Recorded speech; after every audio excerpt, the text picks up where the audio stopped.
മുഖ്യമന്ത്രി മാധ്യമങ്ങളെ കാണുന്നത് തുടരുകയാണ്. കാര്യങ്ങൾ മനസ്സിലാക്കാൻ പറ്റാത്ത ഒരാളല്ല. സാധാരണ നല്ലതുപോലെ കാര്യങ്ങൾ മനസ്സിലാക്കുന്ന ഒരാളാണ്. എന്താണ് ഈ BJP-യോട് സ്വീകരിച്ചുള്ള സമീപനം? BJP എന്ന് പറയുന്നത് RSS നേതൃത്വം കൊടുക്കുന്ന ഒരു സംഘടനയാണ്. BJP എന്നുള്ളൊരു 3 അക്ഷരമല്ല, RSSന്റെ നേതൃത്വമാണ് അവരെ നയിക്കുന്നത്. RSSന്റെ നയമാണ് അവരംഗീകരിക്കേണ്ടത്. ഇവിടെ RSS ഏതെല്ലാം തരത്തിലുള്ള പ്രവർത്തനങ്ങൾ നടത്തിയിട്ടുണ്ട് എന്നത് എല്ലാവർക്കും അറിയാവുന്ന കാര്യമാണ്. RSSനെതിരെ BJP-ക്കെതിരെ വിട്ടുവീഴ്ചയില്ലാത്ത നിലപാട് സ്വീകരിച്ചത് എല്ലാ കാലത്തും ഇടതുപക്ഷമാണ്, പ്രത്യേകിച്ച് CPI-യുമാണ്. ആർക്കും നിഷേധിക്കാവുന്ന കാര്യമല്ല. അതിൻ്റെ ഭാഗമായി തന്നെ ഞങ്ങളുടെ ഒരുപാട് സഖാക്കൾ ജീവൻ നൽകേണ്ടി വന്നിട്ടുണ്ട്. ഇന്നും മാരകമായി പരിക്കേറ്റ് ജീവിക്കുന്ന രക്തസാക്ഷികളായി കിടക്കുന്നവരുണ്ട്. അങ്ങനെയെല്ലാമുള്ള അനുഭവമാണ് ഞങ്ങൾക്കുള്ളത്. എന്നാൽ കോൺഗ്രസും UDF-ഉം എല്ലാ ഘട്ടത്തിലും RSS-മായി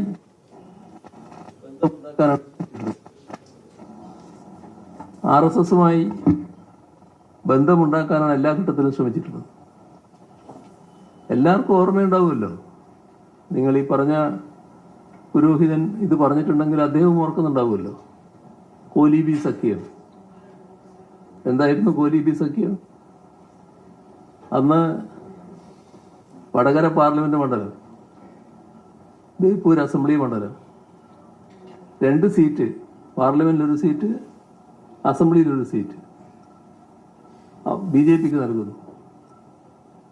ആ സീറ്റുകൾ BJP-ക്ക് കൊടുക്കുമ്പോൾ മറ്റ് സീറ്റുകളിലൊക്കെ RSS-ഉം BJP-യും UDF-നെ പിന്താങ്ങും. ഇതായിരുന്നില്ലേ കരാർ? അതനുസരിച്ച് കാര്യങ്ങൾ നീങ്ങിയില്ലേ? അത് പുറത്തായി പോയതുകൊണ്ട് ജനങ്ങൾ നല്ലതുപോലെ അതിൽ ഇടപെട്ടു. ആ 2 മണ്ഡലവും LDF തന്നെ നല്ല രീതിയിൽ വിജയിച്ചു വന്നു. പക്ഷെ അത്തരമൊരു കൂട്ടുകെട്ട് ഉണ്ടാക്കുന്നതിന് വല്ല ജാള്യത അവർക്കുണ്ടായോ? ആ കൂട്ടുകെട്ടില്ല എന്ന് പറയാൻ പറ്റുമോ?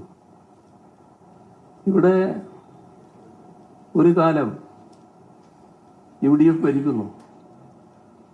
RSS നേതാവ് UDF-ന്റെ മുഖ്യമന്ത്രിയെ ചൂണ്ടി പറയാണ്, നിങ്ങളാ കസേരയിരിക്കുന്നത് 41 മണ്ഡലത്തിൽ ഞങ്ങൾ നൽകിയ പിന്തുണ കൊണ്ടാണെന്ന് ഓർക്കണമെന്ന്. അതല്ലേ കോൺഗ്രസിന്റെ അനുഭവം? എല്ലാ കാലത്തും ഇത്തരം ശക്തികളുമായി കൂട്ടുകൂടാനല്ലേ തയ്യാറായിട്ടുള്ളത്? ഇപ്പോ 2016 നേമത്ത് നിന്ന് BJP ജയിച്ചു വന്നല്ലോ. നിയമസഭയിൽ അക്കൗണ്ട് തുടങ്ങിയല്ലോ. എങ്ങനെയായിരുന്നു അക്കൗണ്ട് തുടങ്ങിയത്?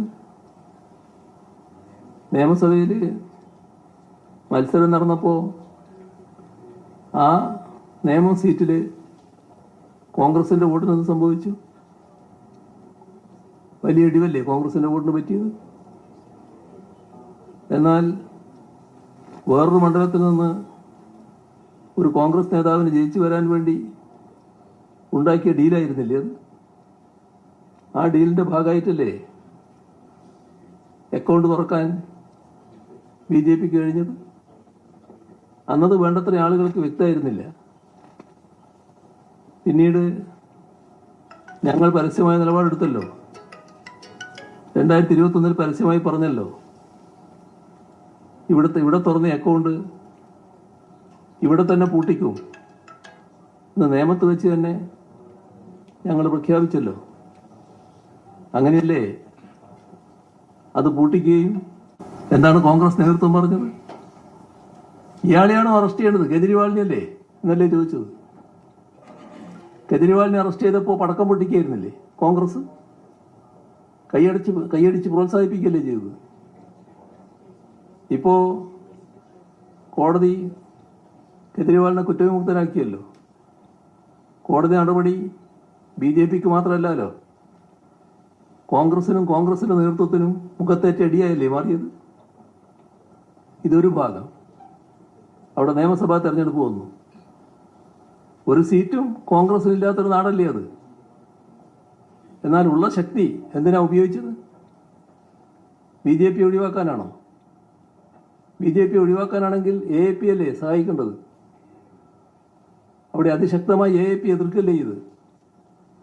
അങ്ങനെ AAP അതിശക്തമായി എതിർത്താൽ ആരാ ജയിച്ചു വരികയെന്ന് അവിടുത്തെ സ്ഥിതിയിൽ എല്ലാവർക്കും അറിയാലോ. അത് BJP അല്ലേ. BJP ജയിച്ചു വന്നല്ലോ. ഇപ്പോൾ BJPയുടെ B ടീമായിട്ടല്ലേ ഫലത്തിൽ അവർ പ്രവർത്തിച്ചത്. ഇതേ കാര്യം തന്നെ ഹരിയാനയുടെ കാര്യം നോക്കൂ നിങ്ങൾ. ഹരിയാന നിയമസഭ ആ തെരഞ്ഞെടുപ്പിൽ BJP അധികാരത്തിൽ വരുമെന്ന് അവർ തന്നെ കണക്കാക്കുന്നില്ല.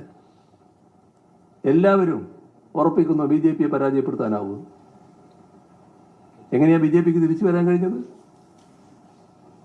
BJPയെ നേരിടാനുള്ള ശക്തി ഇന്ന് പലയിടത്തും നമ്മുടെ രാജ്യത്തെ മറ്റ് രാഷ്ട്രീയ പാർട്ടികൾക്ക് ഒറ്റയ്ക്കില്ല.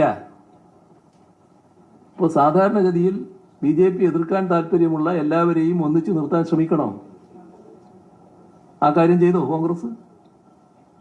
ഒന്നിച്ചു നിൽക്കാൻ സന്നദ്ധയുള്ളവരെയൊക്കെ അകറ്റിക്കളഞ്ഞില്ലേ? അതല്ലേ നടന്നത്?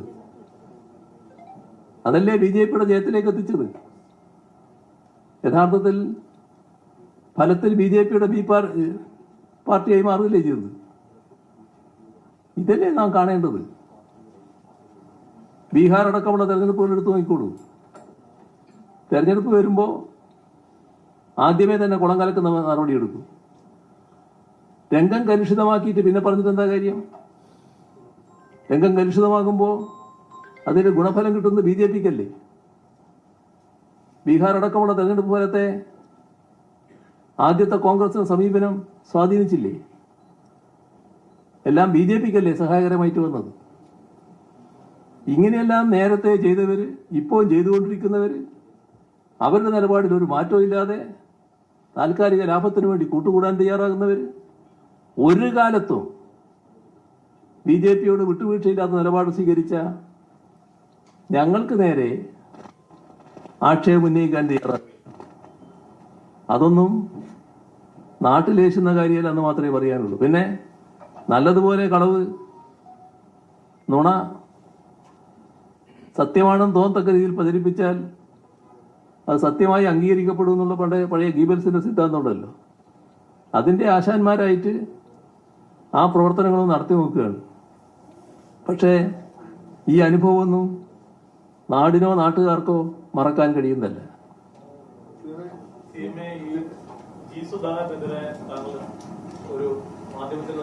നമുക്ക് ഇന്നത്തോടുകൂടി ഇത് അവസാനിപ്പിക്കാം കേട്ടോ. ഇനിയൊന്നും പറ്റില്ല. 10:45 പോയി.